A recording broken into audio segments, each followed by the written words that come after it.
So this S2000 behind me is going to be competing in a dealership challenge series, and it's put on by Hendricks Honda. They're putting different dealerships together. They're giving them a budget, build a car, and they're going to race it against other cars. So this is a local dealership to us. They chose an S2000.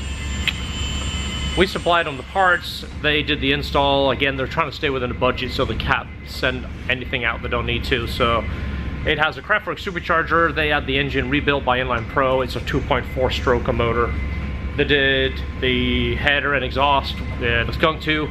It's a loud exhaust, but it's one of the more power producing. They did our radiator package, and it's going to be tuned by us.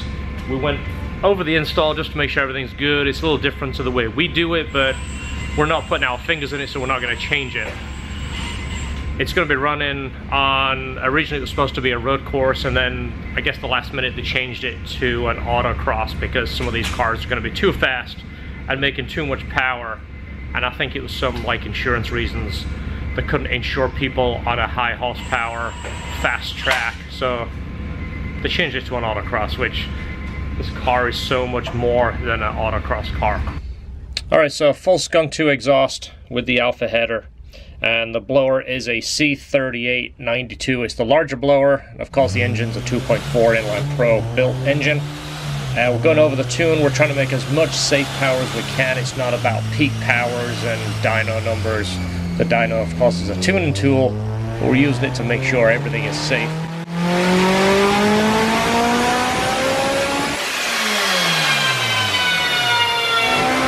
So this car is going to be used on a track, so we've got to go over all of the tune, and between gear shifts and engine load, everything has to be perfect. That way we can repeat the power over and over again, and it's nice, safe, and reliable.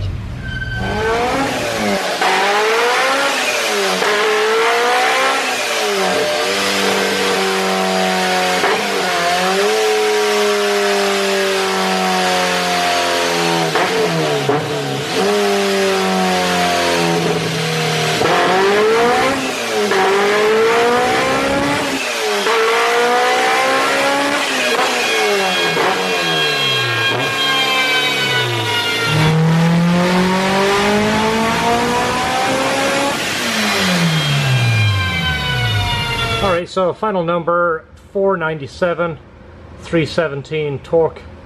That's some good power, but personally I think the cams are kind of holding us back.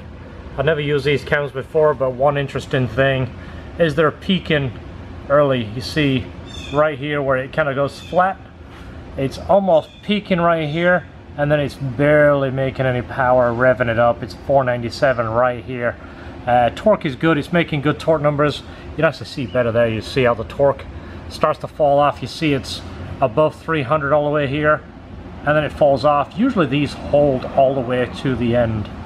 So I'm not going to say anything negative about them. I've never used these cams. I don't use them. I prefer to use the factory Honda S2000 cams. I believe they do the best overall power. They run smoother. They sound quieter. There's no valve train rattle. It's just my personal opinion. And again, this kit was installed by somebody else. It was actually done by the dealership. I think it was a joint effort between a few of the techs. I'm not going to change it. I'm not going to start messing with our revisions, because that's not what we are intending to do to this. It was just tune it and make sure everything is happy. Okay, it's all good, ready to pick up. Hope you enjoyed it. RC, thank you so much for the business and the goodies in the trunk. Definitely appreciate it. But this one is ready to go, so keep an eye on this. We'll try and do an update and let you know how it's doing in that challenge, and hopefully you get to see some video of it racing. So thanks so much for watching. If you like what you see, please subscribe to our channel, hit the thumbs up, and click the bell for notifications.